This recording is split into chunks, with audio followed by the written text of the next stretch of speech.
ಸ್ನೇಹಿತರೆ, ಇವಾಗ ನಾನು ಇರೋದು 3950 ಅಡಿ ಎತ್ತರದಲ್ಲಿ, 3950 ಫೀಟ್, ಹೆಚ್ಚು ಕಡಿಮೆ 4000 ಅಡಿ ಎತ್ತರದಲ್ಲಿ ಇದೀನಿ ರೀ. ಇಲ್ಲಿ ನೋಡ್ರಿ ವ್ಯೂ ಹೆಂಗಿದೆ ಅಂತ, ನೆಕ್ಸ್ಟ್ ಲೆವೆಲ್ ಇದೆ ವ್ಯೂ.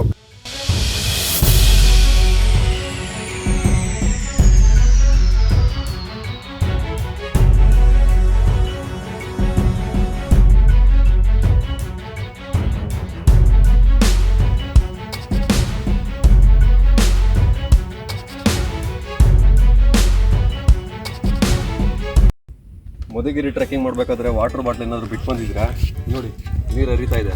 ಇದೇ ನೀರು ಗತಿ. ತಲೆ ಕೆಡ್ಸ್ಕೊಂಬಿಡಿ, ಸುಮ್ಮನೆ ತಮಾಷೆ ಮಾಡಿದ್ದು ಬನ್ನಿ. ನಮಸ್ಕಾರ ಸ್ನೇಹಿತರೆ, ಎಲ್ಲರೂ ಹೇಗಿದ್ದೀರಾ? ಎಲ್ಲರೂ ಚೆನ್ನಾಗಿದ್ದೀರಾ ಅಂತ ಭಾವಿಸ್ತೇನೆ. ಸ್ನೇಹಿತರೆ, ಇವತ್ತಿನ ದಿನ ನಾನು ನಮ್ಮ ರಾಜ್ಯದಲ್ಲೇ ಡೇಂಜರಸ್ ಟ್ರೆಕ್ಗಳಲ್ಲಿ ಒಂದಾದಂತಹ ಮಧುಗಿರಿ ಬೆಟ್ಟಕ್ಕೆ ಬಂದಿದ್ದೀನಿ. ಈ ಮಧುಗಿರಿ ಬೆಟ್ಟ ತುಮಕೂರು ಜಿಲ್ಲೆಯಲ್ಲಿರುವಂಥದ್ದು. ಸ್ಕೂಲ್ ಟೈಮ್ನಲ್ಲಿ ಬುಕ್ಸ್ಗಳಲ್ಲಿ ಓದಬೇಕಾದ್ರೆ ಏಷ್ಯಾದ ಅತಿ ದೊಡ್ಡ ಏಕಶಿಲಾ ಬೆಟ್ಟ ಯಾವುದು, ಏಷ್ಯಾದ 2ನೇ ಅತಿ ದೊಡ್ಡ ಏಕಶಿಲಾ ಬೆಟ್ಟ ಯಾವುದು, ಈ ರೀತಿಯಾಗಿ ಓದಿ ತಿಳ್ಕೊತಾ ಇದ್ದೆ.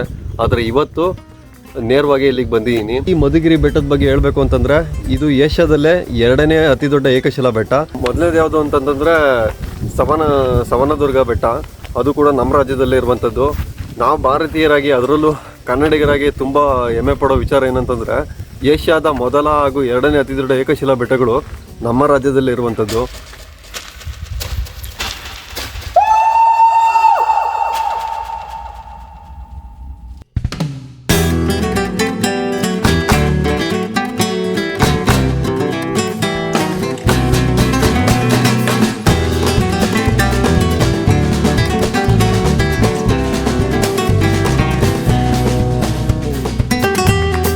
ಈ ಬೆಟ್ಟಕ್ಕೆ ನೀವು ಬರಬೇಕು ಅಂತಂದರೆ, ಟ್ರೆಕ್ ಮಾಡಬೇಕು ಅಂತಂದರೆ, ಬೆಂಗಳೂರಿನಿಂದ ನೀವು ಬರ್ತಾ ಇದ್ರೆ ಸರಿಸುಮಾರು 110 ಕಿಲೋಮೀಟ್ರ್ ಆಗುತ್ತೆ.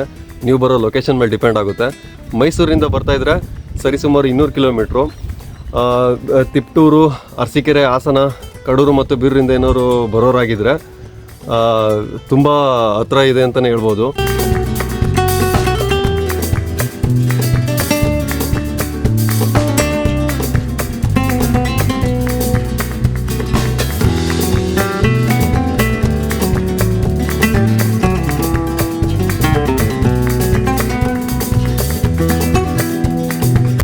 ಸ್ನೇಹಿತರೆ, ಮಧುಗಿರಿ ಬೆಟ್ಟದ ಟ್ರೆಕ್ ಡಿಸ್ಟೆನ್ಸು ಮತ್ತು ಕಿಲೋಮೀಟ್ರ್ಗಳ ಬಗ್ಗೆ ನಾವು ನೋಡೋದಾದರೆ, ಡಿಸ್ಟೆನ್ಸ್ ಬಂದು 3.5ರಿಂದ 4 ಕಿಲೋಮೀಟ್ರ್ ಆಗುತ್ತೆ ಒಂದು ಸೈಡು. ಸೊ ಹೋಗಿ ಬರೋದಕ್ಕೆ ಹೆಚ್ಚು ಕಡಿಮೆ 7ರಿಂದ 8 ಕಿಲೋಮೀಟ್ರು. ಬಟ್ ಟೈಮಿಂಗ್ಸ್ ಬಂದು ಇದ್ರ ನಮ್ಮ ಮೇಲೆ ಡಿಪೆಂಡ್ ಆಗುತ್ತೆ. ಯಾಕಂದರೆ ಕೆಲವೊಬ್ಬರು ತುಂಬ ಫಾಸ್ಟಾಗಿ ನಡೀತಾರೆ, ಕೆಲವೊಬ್ಬರು ತುಂಬ ಸ್ಲೋ ನಡೀತಾರೆ. ಆ್ಯಾವ್ರೇಜಾಗಿ ತೊಗೊಂಡ್ರು 2.5 ಗಂಟೆ ಹತ್ತೋದಕ್ಕೆ ಬೇಕೇ ಬೇಕು. ಸೊ ಟೋಟಲಾಗಿ 4ರಿಂದ 5 ಗಂಟೆ ಟ್ರೆಕ್ಕಿಂಗ್ ಜರ್ನಿ ಆಗಿರುತ್ತಿದ್ದು.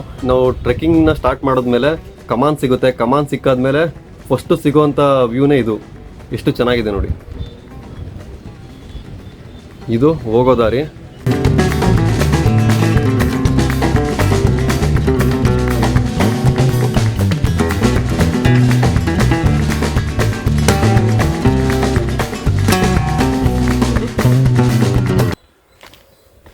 ಮೆಟ್ಲೆಲ್ಲ ಚೆನ್ನಾಗೇ ಇದೆ, ಇಲ್ಲೇನು ಕಷ್ಟ ಅನ್ನಿಸ್ತಾ ಇಲ್ಲ.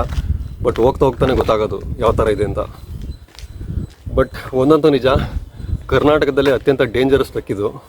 ಯಾಕಂದರೆ ಹೋಗ್ತಾ ದಾರೀಲಿ ಕಡಿದಾದ ಇಳಿಜಾರುಗಳೆಲ್ಲ ಸಿಗ್ತವೆ, ಹುಷಾರಾಗಿ ಹತ್ತಬೇಕಾಗುತ್ತೆ. ಈ ಟ್ರೆಕ್ಕಿಂಗ್ ಮಾಡಬೇಕಾದ್ರೆ ತುಂಬ ಗ್ರಿಪ್ಪಾಗಿರೋ ಶೂಸ್ನ ಹಾಕೊಂಬರ್ಬೇಕಾಗುತ್ತೆ. ನಾರ್ಮಲ್ ಶೂಸ್ ಎಲ್ಲ ವರ್ಕ್ ಆಗೋಲ್ಲ. ಸೊ ಟ್ರೆಕ್ಕಿಂಗ್ ಶೂಸ್ನೇ ಹಾಕಿ, ಅಥವಾ ರನ್ನಿಂಗ್ ಶೂಸ್ ಕೂಡ ಆಗುತ್ತೆ. ಬಟ್ ಟ್ರೆಕ್ಕಿಂಗ್ ಶೂಸ್ ತುಂಬ ಗ್ರಿಪ್ ಇರುತ್ತೆ. ಟ್ರೆಕ್ಕಿಂಗ್ ಶೂಸ್ನೇ ಬಳಸಿ ಅಂತ ನಾನು ಹೇಳೋಕ್ಕೆ ಇಷ್ಟಪಡ್ತೀನಿ. ಇಲ್ಲಿ ನೋಡಿರಿ, ಫಸ್ಟ್ ಸ್ಟೇಜ್ನಲ್ಲಿ ಕಾವಲುಗಾರರು ಕಾಯೋದಕ್ಕೆ ಮಾಡ್ಕೊಂಡಿರೋಂಥ ಸ್ಥಳ ಯಾವ ಥರ ಇದೆ ಅಂತ. ನೀವು ಇವಾಗ ನೋಡ್ತಾ ಇರೋದು ಫಸ್ಟ್ ಲೇಯರ್ನ ವ್ಯೂ ನೋಡಿ, ಎಷ್ಟು ಚೆನ್ನಾಗಿ ಕಾಣಿಸ್ತಿದೆ ಅಂತ. ಇಡೀ ಮಧುಗಿರಿನೇ ಕಾಣಿಸ್ತಿದೆ. ಸ್ನೇಹಿತರೆ, ಇವಾಗೇನು ನೀವು ನೋಡ್ತಾ ಇದ್ದೀರಾ, ಆ ಲೇಯರ್ ಕಾಣಿಸ್ತಿದೆ ನೋಡಿ, ಅದು ಫಸ್ಟ್ನೇ ಲೇಯರ್. ಚನ್ನರಾಯನದುರ್ಗ ಟ್ರೆಕ್ಕಿಂಗಿಗೆ ಹೋಗಿದ್ನಲ್ಲ, ಅಲ್ಲೂ ಕೂಡ ಇದೇ ಥರನೇ first layer, second layer, third layer, ಆ ರೀತಿ 3 ಲೇಯರ್ಗಳಿದ್ವು. ಇಲ್ಲೂ ಕೂಡ ಅದೇ ರೀತಿ ನಾವು ಕಾಣ್ಬೋದು. ಅಂದಿನ ಕಾಲದಲ್ಲಿ ನೀರನ್ನ ಸಂಗ್ರಹಣೆ ಮಾಡೋದಕ್ಕೋಸ್ಕರ ಕಟ್ಟಿರೋಂಥ ಕಲ್ಯಾಣಿ ಇದು ನೋಡಿ. ಇವಾಗಲೂ ಕೂಡ ಎಷ್ಟೊಂದು ನೀರು ತುಂಬಿಕೊಂಡಿದೆ.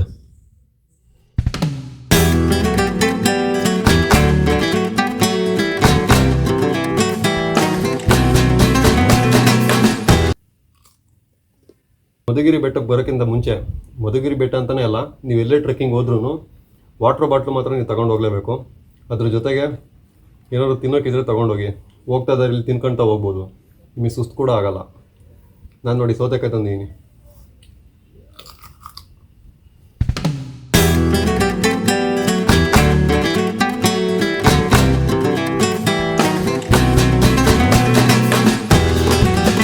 ಓ ಇದು ಹತ್ರದಲ್ಲಿಲ್ಲ ಬಿಡಿ ಕೋಟೆ, ತುಂಬ ಅಂದರೆ ತುಂಬ ಎತ್ತರದಲ್ಲಿ ಕಟ್ಟಿರೋಂಥ ಕೋಟೆ ಇದು. ನಾನು ಏನೋ ಅಂದ್ಕೊಂಡಿದ್ದೆ ಸ್ನೇಹಿತರೆ, ನಿಜವಾಗ್ಲೂ ಹೇಳ್ತಾ ಇದ್ದೀನಿ, ನೀವೇನಾದರೂ ಬಿಗಿನರ್ ಟ್ರೆಕ್ಕರ್ ಆಗಿದ್ರೆ ನಿಜವಾಗ್ಲೂ ಬರಬೇಡಿ. Moderate level, difficult level trekking ಏನಾದರೂ ಮಾಡಿದರೆ ಮಾತ್ರ ಬನ್ನಿ. ಸ್ನೇಹಿತರೆ, ಇವಾಗ ನಾನು 3rd ಲೇಯರಲ್ಲಿದ್ದೀನಿ. First layer, second layer, base ಎಲ್ಲನೂ ಎಕ್ಸ್ಪ್ಲೋರ್ ಮಾಡಾಯಿತು. ಇವಾಗ ನಾನು ಇರುವಂಥ ಸ್ಥಳ 3rd ಲೇಯರ್. ಇನ್ನೂ ಹೋಗೋದು ತುಂಬ ಇದೆ, ಅದನ್ನ ನಾನು ಆಮೇಲೆ ಎಕ್ಸ್ಪ್ಲೋರ್ ಮಾಡ್ತೀನಿ. ಮಧುಗಿರಿ ಅಂತ ಹೆಸರು ಯಾಕೆ ಬಂತು? ರೀಸನ್ ಇದೆ. ಮಧು ಅಂತಂದರೆ ಜೇನು, ಗಿರಿ ಅಂದರೆ ನಮ್ಮೆಲ್ಲರಿಗೂ ಗೊತ್ತು ಬೆಟ್ಟ ಅಥವಾ ಗುಡ್ಡ ಅಂತೇಳಿ. ಈ ಬೆಟ್ಟದ ಉತ್ತರ ಭಾಗದಲ್ಲಿ ಜೇನುಗೂಡುಗಳು ತುಂಬ ಇದ್ವಂತೆ. ಅದಲ್ಲದೆ ಈ ಬೆಟ್ಟದ ಶಿಲಾರಚನೆ ಯಾವ ಥರ ಇದೆ ಅಂತಂದರೆ, ಜೇನುಗೂಡಿನ ತಲೆ ಕೆಳಗಾದ ಆಕಾರ ಯಾವ ಥರ ಇರುತ್ತೋ ಅದೇ ರೀತಿಯೇ ಇದೆ. ಹಾಗಾಗಿನೇ ಈ ಬೆಟ್ಟಕ್ಕೆ ಮಧುಗಿರಿ ಅಂತ ಹೇಳ್ಬಿಟ್ಟು ಹೆಸರು ಬಂದಿರುವಂಥದ್ದು. ಇದನ್ನು ಮದ್ದಗಿರಿ ಅಂತಲೂ ಕೂಡ ಕರಿತಾ ಇದ್ರು ಅಂದಿನ ಕಾಲದಲ್ಲಿ. ಬನ್ನಿ, ನೆಕ್ಸ್ಟ್ ಲೇಯರ್ ಯಾವ ಥರ ಕಾಣಿಸುತ್ತೆ, ಅಲ್ಲಿಂದ ವ್ಯೂ ಯಾವ ಥರ ಇದೆ, ಪ್ರತಿಯೊಂದನ್ನು ಕೂಡ ನಾನು ಎಕ್ಸ್ಪ್ಲೋರ್ ಮಾಡ್ತಾ ಹೋಗ್ತೀನಿ.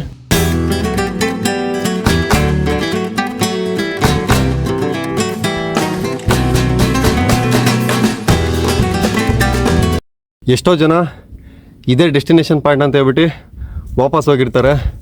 ಆದರೆ ಆ್ಯಕ್ಚುಲಿ ಇದಲ್ಲ ಡೆಸ್ಟಿನೇಷನ್ ಪಾಯಿಂಟು, ಇನ್ನೂ ಮೇಲಕ್ಕೆ ಹೋಗಬೇಕು, ಅಲ್ಲಿ ನಮಗೆ ಸಿಗುತ್ತೆ.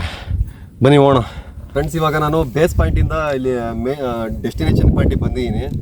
ನೀವು ನೋಡ್ಬೋದು ವ್ಯೂ ಯಾವ ಥರ ಇದೆ ಅಂತ. ಸುತ್ತಲೂ ವ್ಯೂ ನೋಡಿ, 360 ಡಿಗ್ರಿ ಆ್ಯಂಗಲ್ ನೀವು ನೋಡೋದಾದ್ರೆ ಸಖತ್ತಾಗಿದೆ ವ್ಯೂ. ಎಕ್ಸ್ಪ್ಲೇನ್ ಮಾಡೋದಕ್ಕೆ ಆಗಲ್ಲ ಬಾಯಲ್ಲಿ, ಸಖತ್ತಾಗಿದೆ. ಇಲ್ಲಿ ನೋಡಿ, ಇಲ್ಲಿ ಕಾಣಿಸ್ತಿದೆ ನೋಡಿ, ಇದೇ ಡೆಸ್ಟಿನೇಷನ್ ಪಾಯಿಂಟು. ಆಲ್ರೆಡಿ ರೀಚ್ ಆಗಾಯಿತು. 3.5 to 4 ಕಿಲೋಮೀಟರ್ ಒಂದು ಸೈಡು. ಪೀಕ್ ಪಾಯಿಂಟಲ್ಲಿ ಇದ್ದೀನಿ, ಅಂದರೆ ಡೆಸ್ಟಿನೇಷನ್ ಪಾಯಿಂಟಲ್ಲಿ ಇರುವಂಥದ್ದು. ಅಪ್ ಆ್ಯಂಡ್ ಡೌನ್ ಬಂದ್ಬಿಟ್ಟು 7 ರಿಂದ 8 ಕಿಲೋಮೀಟರ್ ಆಗುತ್ತೆ. ಇಲ್ಲಿ ನೋಡಿ, ಇದೇ ಲಾಸ್ಟ್ ಪಾಯಿಂಟು. ಇದಾದ್ಮೇಲೆ ಬೇರೆ ಯಾವುದು ಪ್ಲೇಸ್ ಇಲ್ಲ. ಇಲ್ಲಿ ಒಳಗಡೆ ನೋಡಿ ಗೋಪಾಲ ಕೃಷ್ಣ ದೇವಾಲಯ, ಅಂದರೆ ಪಾಳ್ಬಿದ್ದರ ದೇವಸ್ಥಾನ ನೀವು ಕಾಣ್ಬೋದು.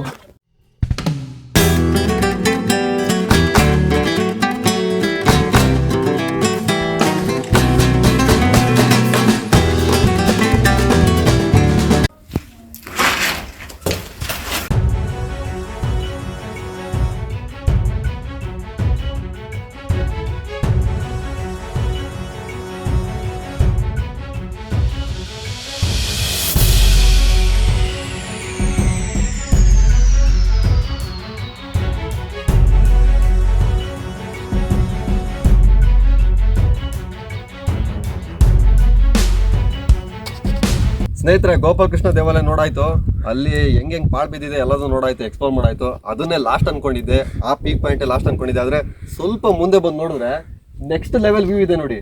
ಈ ವ್ಯೂನ ಏನಾದರೂ ನಾವು ಮಿಸ್ ಮಾಡ್ಕೊಂಡ್ರೆ ನಿಜವಾಗ್ಲೂ ಗರ್ಲ್ ಫ್ರೆಂಡೇ ಮಿಸ್ ಮಾಡ್ಕೊಂಡಂಗೆ. ನಾನು ಇಷ್ಟು ಟ್ರೆಕ್ ಒಂದು 7-8 ಟ್ರೆಕ್ ಮಾಡಿರೋದ್ರಲ್ಲಿ ತುಂಬ ಭಯಪಟ್ಟಿದ್ದು ಜಾಗ ಅಂದರೆ ಇದೆ. ಇಲ್ಲಿ ನೋಡಿ ಸ್ವಲ್ಪ ಪಾತಾಳ ಹೆಂಗೆ ಕಾಣಿಸ್ತಿದೆ ಅಂತ. ಹಾಗಾಗಿ ಹುಷಾರಾಗಿ ಹೋಗ್ಬೇಕಾಗುತ್ತೆ. ಅಕಸ್ಮಾತ್ ಏನಾದ್ರು ರನ್ನಿಂಗ್ ಶೂಸ್ ಹಾಕೊಂಡ್ಬಂದ್ರೆ ದಯವಿಟ್ಟು ಹಾಕೊಂಡ್ಬರ್ಬೇಡಿ, ಅಲ್ಲೇ ಬಿಟ್ಟು ಬನ್ನಿ. ಟ್ರೆಕ್ಕಿಂಗ್ ಶೂಸ್ ಹಾಕೊಂಡ್ರೆ ಮಾತ್ರ ಬನ್ನಿ. ನೋಡಿ ಅಲ್ಲೇ ಬಿಟ್ಟಿದ್ದೀನಿ ನಾನು.